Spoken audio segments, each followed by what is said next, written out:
Welcome to another episode of the Growth Focus podcast, where we bring together tech leaders from all across the globe to share their time, their insights and expertise so that we can all grow together in this industry. My name is Gary Lafferty, your host, creator and founder of the Authority Accelerator, where we take tech leaders and experts and extend them into the authority status so that they can be seen, they can be heard above the noise of all the other experts. On this episode, I'm extremely happy and really looking forward to having our guest here, Greg Moran. We're going to be talking about all things growth, founders. We're going to be talking about characteristics of success, and we're going to talk about a whole bunch of things that when you're looking to grow and scale your company, this is going to be the episode you do not want to miss. So without further ado, Greg, it's an absolute pleasure having you here. Why don't we start off by you giving us a little bit of an introduction about yourself, how you got started and what you do now? Yeah, hey Gary, thanks for having me on. Real pleasure to join you today. So I'm Greg Moran. I'm actually the co-founder of a venture firm called Evergreen Mountain Equity Partners. So we are a very founder-focused, early stage C, Series A venture fund, really focused around kind of a unique thesis, which is the future of work. Right. So we invest in technologies that are really kind of defining what the future of the workforce will look like over the coming decades. Serial entrepreneur, exited multiple businesses along the way before I found myself in the venture world. Well, let's talk about that. I mean, before we dive into your company and what you've learned and insights you can share, as you said, you've had multiple successful exits. What is the biggest lesson you would say? Because there must be so many lessons that you have come across your path over the last few years. But if there was just kicking us off, what was the biggest lesson you've learned in your journey as a founder? Yeah, I mean, look, one thing I want to say up front, sure, I've been very blessed to have a couple really nice exits along the way. I've also had some really not fun exits along the way too, right? So, it kind of comes with territory. We talk about, the founder's journey all the time, right? And that's just kind of one part of the journey, and it's a necessary one. I think, if I look back over that career, I think, and starting multiple businesses and when things have worked, when things haven't worked, is really, it's about adaptability, right? It's about just being able to kind of step back, get over yourself for a minute, drop the ego, right? And really be able to to listen to what the market is telling you. And oftentimes we're hearing things from the market that we don't want to hear. The worst feedback of all is none at all, right? Which is really valuable feedback, especially, when you're talking about growth and things like that. But it's really stepping back and listening to what the market is telling you, listen to what your trusted advisors are telling you, and really listening to what your gut is telling you, right? And that's that adaptability. It's the ability to just constantly change in the face of the challenges that any startup is really going to throw at you, right? And as you're building something for high growth, I don't care what anybody says. This is not predictable. It's never pretty, right? It never looks like up and to the right. It normally looks like a giant bowl of spaghetti sitting in front of you where you just have no idea where the one piece ends and the next one begins. And I think it's really kind of the ability to step back and be adaptable to what's happening. I think it's been the biggest lesson among them all. Well, being adaptable is very apt because your new book, the Adapt Innovator. Why don't we start talking about that? Let's talk about what is your book about? We know it explores the traits of great founders. So why don't you tell us a little bit about the book, and then what are the biggest lessons that you've learned from those founders from your research for that book? Yeah, we constantly learn from our founders every day, right? And and the founders in our portfolio and the founders that I coach and work with, we wrote the book. We wrote the book actually when we first started the venture firm. There's a lot of things you need to get right when you're doing early stage kind of seed and Series A investing, but the two things you really, really can't get wrong are number one, before anything else, you got to pick the right founders, right? Then you get into things like product market fit. Will the market, accept it and things like that? But that ability to pick the right founder and furthermore, to be able to coach and develop founders is so critical. So I mentioned, we have a particular focus on future of work.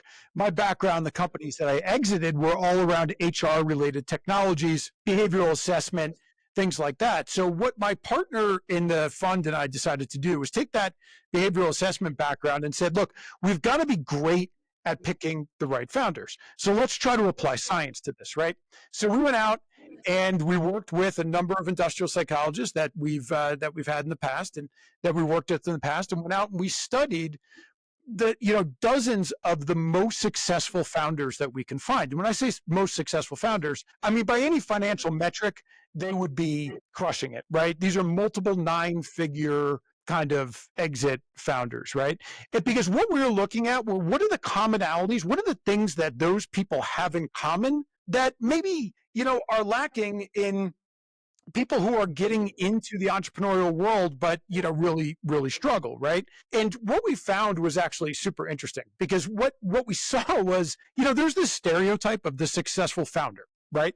And people think of like Steve Jobs or Elon Musk or, Jeff Bezos. And look, these are absolutely once in a multi-generation founder. But what we found is that you don't need to be those larger than life personalities to have an extraordinary career. And these are competencies that can be developed and they can be learned. And, I think that was the biggest takeaway from us, is there's no stereotype for this, that you can be a really extraordinary founder if there's really, there's really 4 pillars that we identified as being really critical. One is this concept of that we call creative resilience, right? And creative resilience is this quality in a founder that the further they get boxed into a corner, the more challenges that come at them, not only don't they kind of crawl into the fetal position, right? They actually get more creative. Their solutions get better. They get more acute in their thinking, right? They get this kind of tunnel vision that makes them be able to fight their way out of a corner better than just about anybody else. It's an extraordinary skill that we saw across all of the founders. The second one is really what we call humble assertiveness. And that's what we started out with. That's the ability to listen, right? You don't have to be the smartest voice in the room. You certainly don't have to be the loudest voice in the room. But in those rare times when you have to exert yourself, you're not afraid to pound the table, right? But beside that, you're really focusing on what we call the meta decisions, right?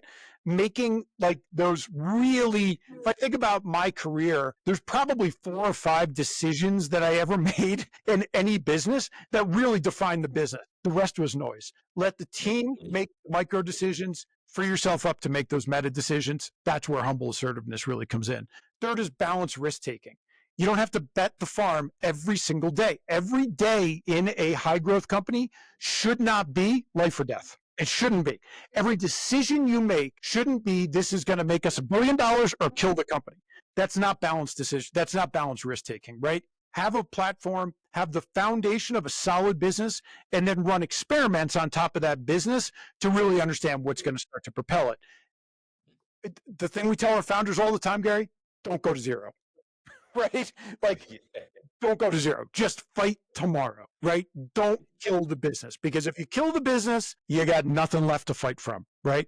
And the fourth is really around strategic accountability. And we also refer to this as coachability. It's the founder who's not afraid to say, I really screwed this one up, or I just need help, right? It's the founder that gets themselves in trouble, that believes or convinces themselves they know it all, or is just simply too afraid to say, I need help, and be vulnerable, because you have to be. There's no way that you can make every single decision for every single challenge that's thrown at you and be able to do that without the help of people more experienced. Yeah, I think those are great 4 pillars there, great insights on there. And a couple stood out to me, having been in the industry now for so long, been around industry so long, is that being the cleverest person in the room, or being too proud to accept help, but thinking that you need to know the answers. Because especially in tech, it's all about how clever I am generally. How clever are you? How clever am I? Because we're the ones creating all the things all the time. We have to be at the forefront. But you're absolutely right. You don't have to be that. You have to have the ability to pound the tables, as you said, but you don't have to be the loudest person, the cleverest person in that room all the time. And then that goes back to the humbleness, as you said, being willing to put your hand up and say, hey, there's some help that I need here. I don't know all the answers. And from those, so those great characteristics. And I think, those listening from here would, certainly pick up probably can see themselves in one of four or all of them somewhere along those lines, where they're missing on that. Nobody nails all four of these, right? No, nobody does. And we're all going to be naturally, great at some, and we're going to struggle with others. And that's the beautiful part of this, right? That was the thing, I think, for us that was most profound about this model is that, people, again, I go back to those examples of, Jobs and Musk and Bezos and things like that. And these are extraordinary founders. You can't train that, right? Yeah. But you can train these competencies. You can train these pillars. Not everybody is going to be outstanding at it, but you can help somebody make better decisions. You can help somebody just shut up once in a while, right? You can help somebody be more vulnerable by showing them it's okay. Yeah, absolutely. And I think that brings us nicely onto our next topic about business growth. There's, I see this day in, day out. No doubt you do as well, Greg. We see so many founders struggle with scaling beyond their initial success. There's always this big blurt out before they have some great success, and then they kind of hit the ceiling. Whether that ceiling be 5 million, whether it be 10 million, it's usually around that level first where they hit this glass ceiling before they break through. From your experience, what are the most common roadblocks that prevent these tech leaders from just having this smooth smash through the roadblock and just getting themselves stuck in their own way? The pace of learning, right? One of the things that ends up happening when you're in a high growth company, and I've been there, right? I mean, I've experienced this firsthand myself. When you're in a high growth company, the pace at which the business operates, you as a founder have to keep up with that. Your learning has to stay at or ahead of the pace at which the company is moving. So when I say that, there are these inflection points, like you said, Gary, right? It's $1 million, it's 5 million, it's 10 million, it's 20 million. For me, I hit that inflection point at 50 million, right? Where it just became that it required something different, right? And I think there's two things. Number one, you've got to be honest with yourself. You've got to keep your pace of learning ahead of that. You have to be always planning for that next big milestone. If you're at $1 million today, be thinking about, what do I need to know at 5 million? What do I need to know at 10 million, right? Find coaches, find mentors who can help you with this. That's a really key part of it. But the other part of this, and it's a not too often discussed topic, I think, around entrepreneurship, there's also a time when the business is just going to outgrow you. And you've got to be self-aware, right? You've got to be willing to admit that. There's nothing wrong with that. There's no, that's a badge of honor, not a badge of, disgrace, right? Like I said, for me, it got to a point at 50 million. I said, you know what? This is not, I don't like this. I don't know what I'm doing. And there are people far, far, far more qualified than me to be running this. That point, I've seen extraordinary founders who hit that point at 1 million, not because they weren't intellectually capable, because they don't want to. They're phenomenal at the 0 to 1 million range, right? That early conceptual, everybody's in the bunker, we're fighting it out. You got to know what that point is, and you got to be willing to admit it. You have to be self-aware enough to admit that. And I think and that's really, I think what it comes down to more than anything else is that awareness. Yeah, absolutely. I think it's a really good point. Like you said, the business can outgrow you. And as you say, it's not mentioned. It's not even thought of majority of the time. There's this myth that the CEO or the founder must be there to the dying death of the company. Either it fails or it gets exited, and they've just got to be there every single day to the grind.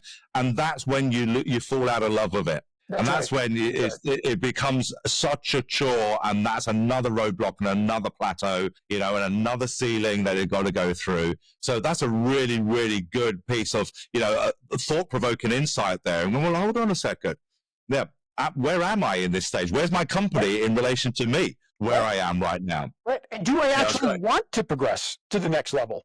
Or do I want to go back to the early stage world, right? That's what happened to me. I mean, just personal experience. It's exactly what happened to me. I was like, now I'm like a real CEO. This job sucks, right? Like I'm like a politician now. I'm not a grinding founder, and I want to be the grinding founder again. So, went back to kind of square one. And my square one was a little bit different. It was working with early stage founders, but you just have to know. You just have to know where you are. If you want to move to that next level, do it by all means. But be honest with yourself. And if that's not appealing to you, go back. Go backwards.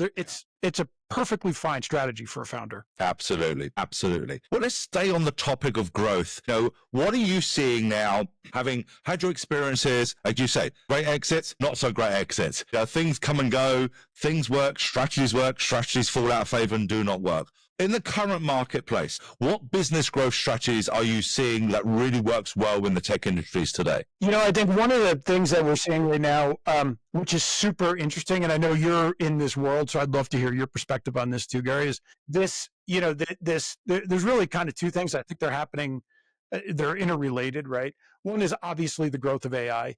I don't think, if I look at it from an investor lens, I think anyone who's telling you the impact that AI is going to have on the startup world is just lying. I mean, the pace of change is so great right now that it's going to cause a massive disruption for non-AI companies. And I don't really know yet what the pace of what that disruption is going to look like, but it's going to be really big. The other thing, and I feel like these two things are linked, right, is this kind of breakdown in SaaS, where as the world was, we were going through the kind of economic boom and things, CFOs and were not afraid to just buy the license the next tool and license, and suddenly you end up with this tech stack where you're paying all these licenses that are huge, right? And when you look at it, 80%, 90% of the functionality of those technologies is not even getting used. And I think now you're starting to see, and we're starting to see this in some of our enterprise portfolio companies, this real pushback around, this kind of traditional SaaS licensing model may not make the sense that we thought it did. And we want to start to look at some kind of hybrid pricing around, we're willing to pay maybe a little bit of a subscription price, but we also want to pay for value.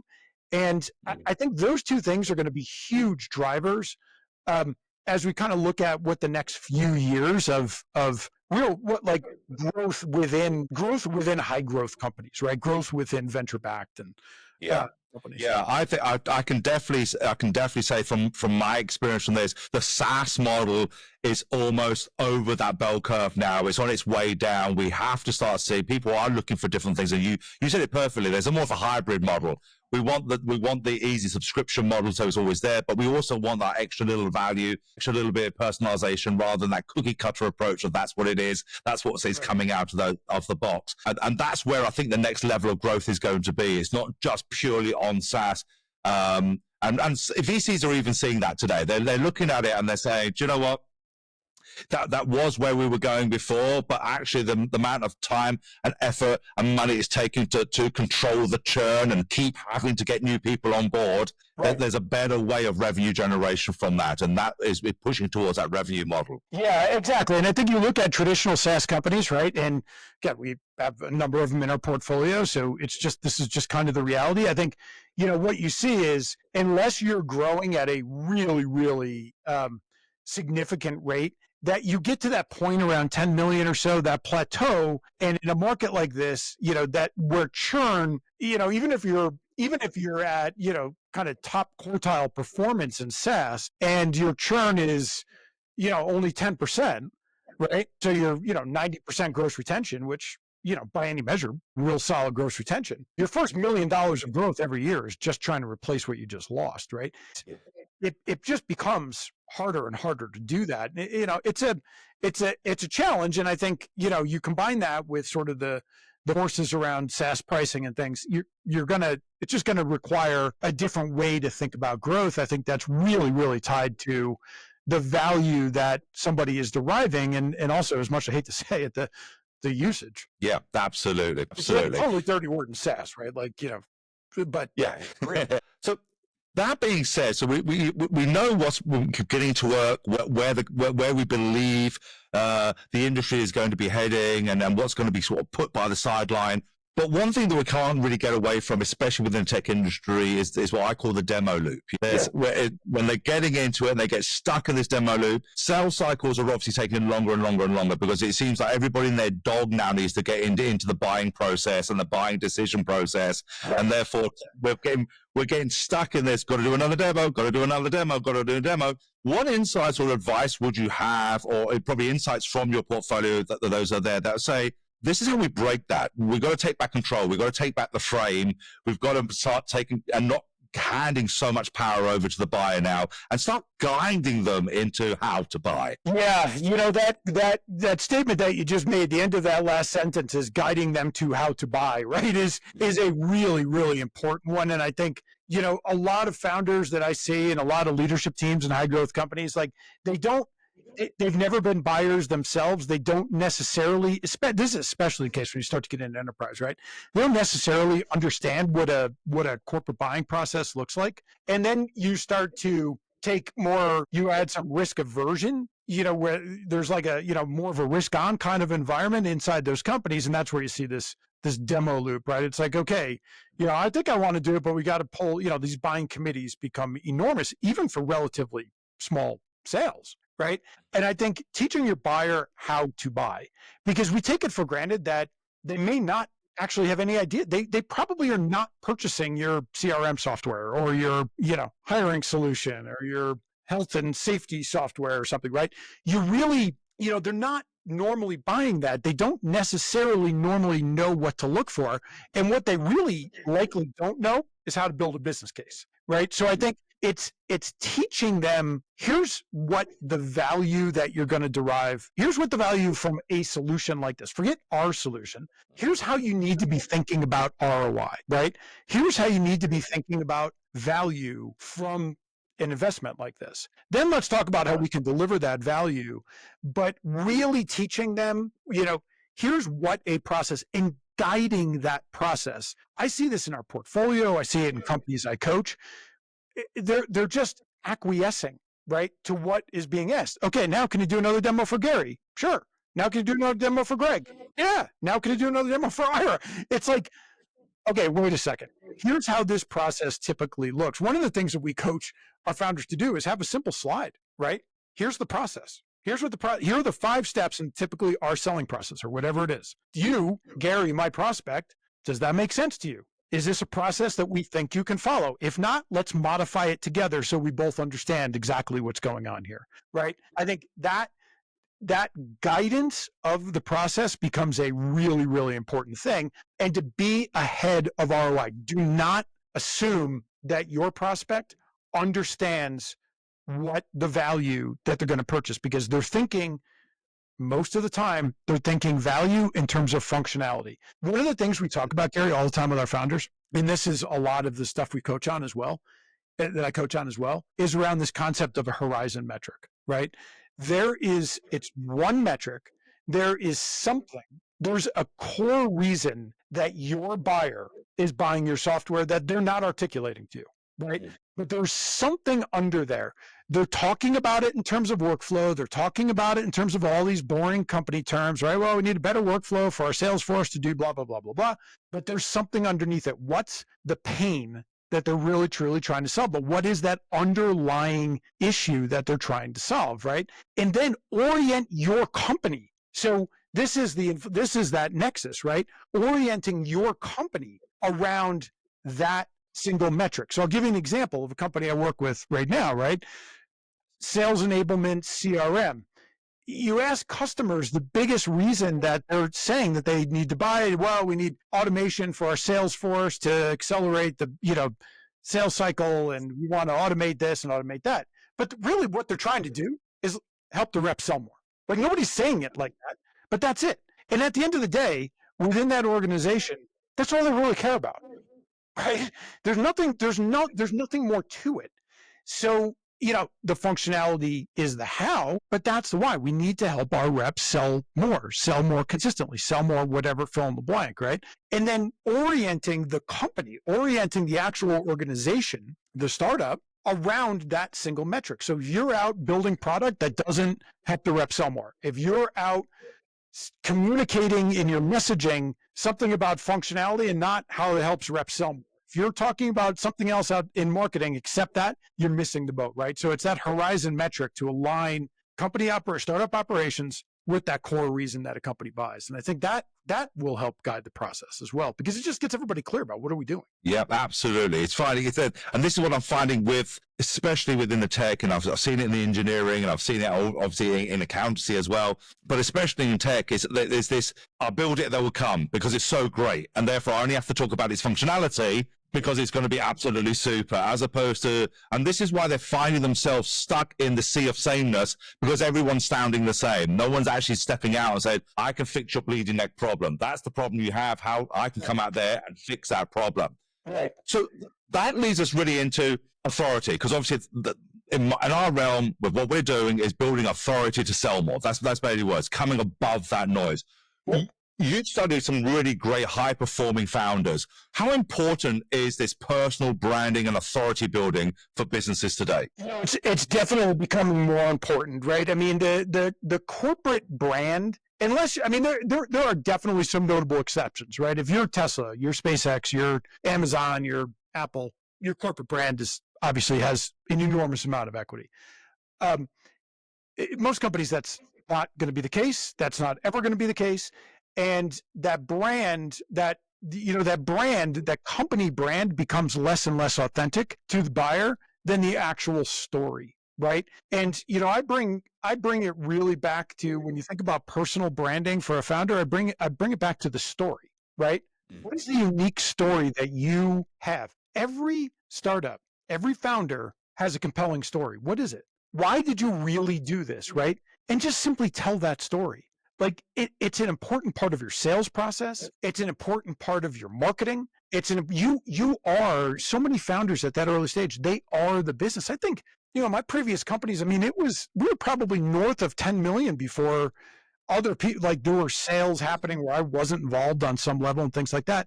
But it was that personal story that people are buying into. And I think that, to me, that's the branding, right?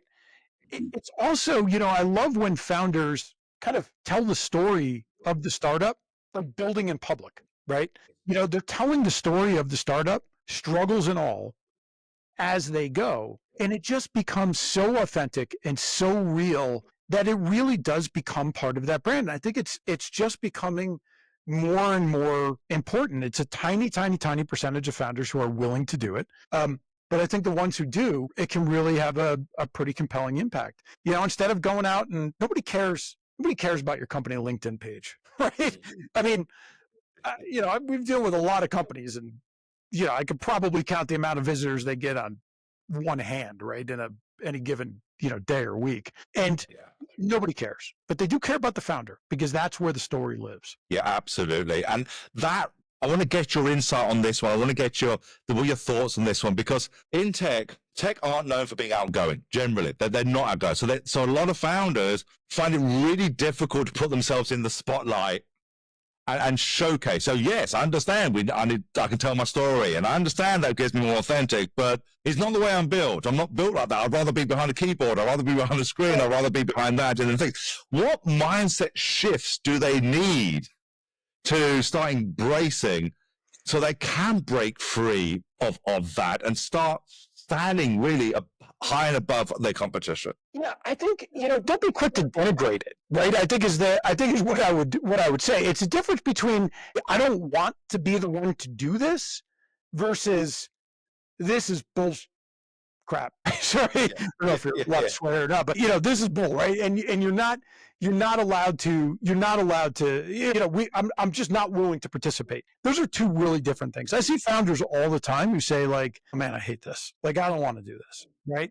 So that's fine. Let somebody take pictures, right? Let somebody be there to tell the stories, to ghostwrite it for you. Like, get somebody to help you with this, right? It's okay. You don't have to sit down and write it. Just allow for it to occur in your voice and in your name, right?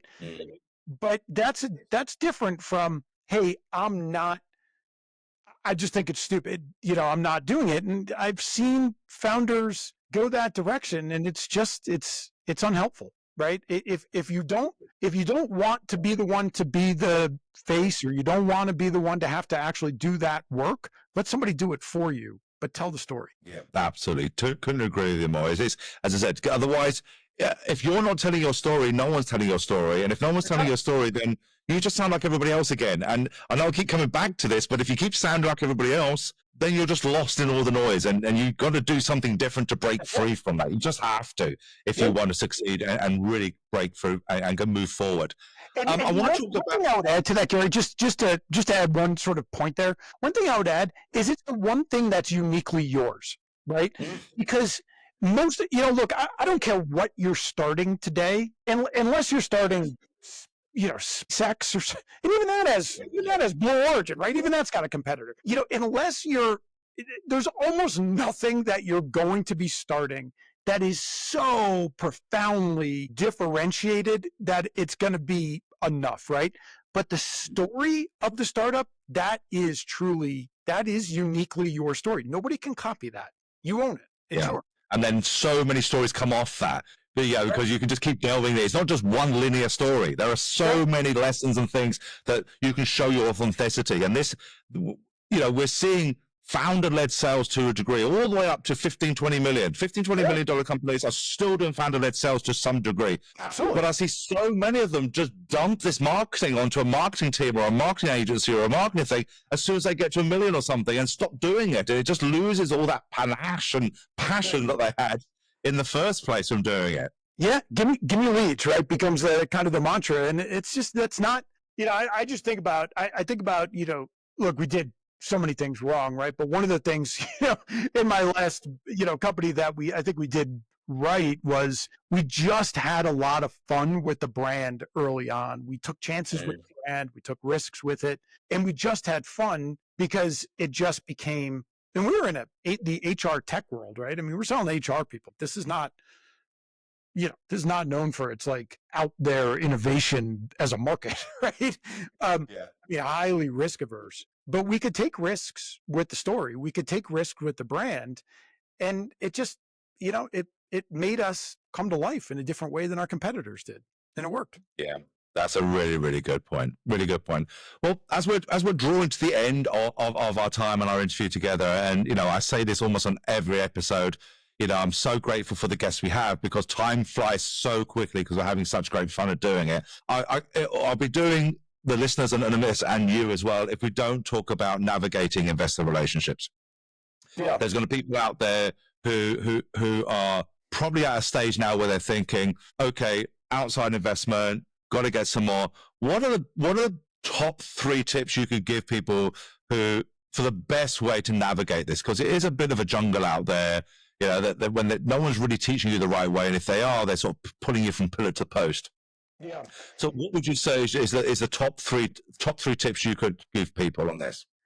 So, number one, I'm going to go back to what I said before about strategic accountability. One of the 4 pillars, right? With your current investors, nothing builds your ability to go raise more money. The easiest target, just like sales, right?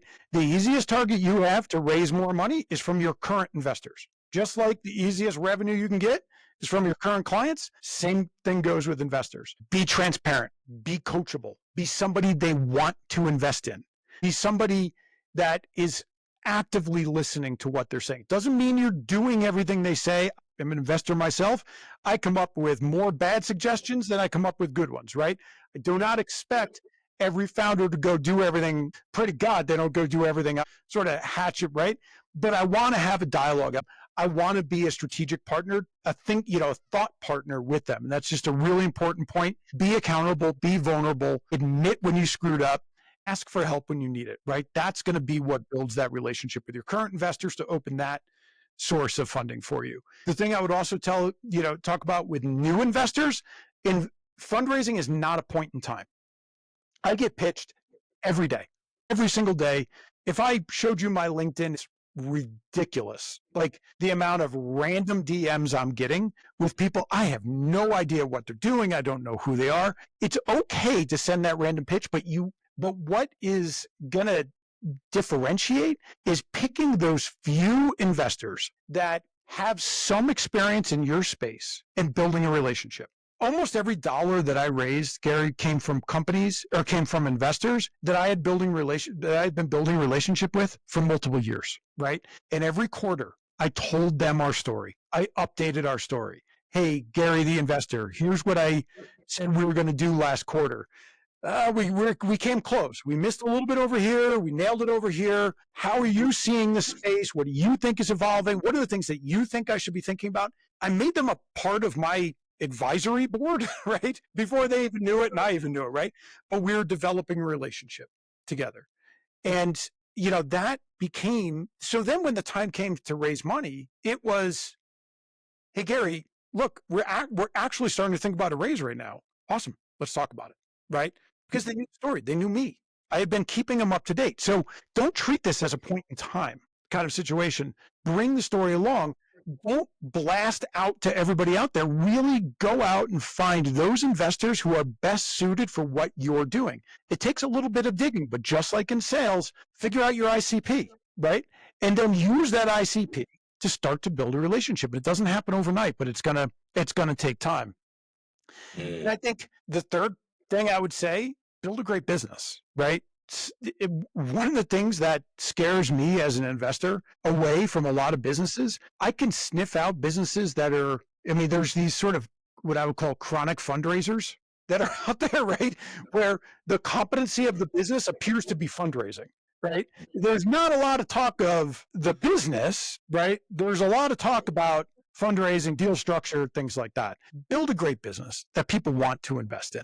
Right? Focus there. Let the easiest money that's ever going to come is money when people are coming to you, but that requires you to build a foundationally strong business. Don't be afraid to get profitable. Don't be afraid to have slower growth where you can tell the story of, hey, if we jump, but it's very predictable, right?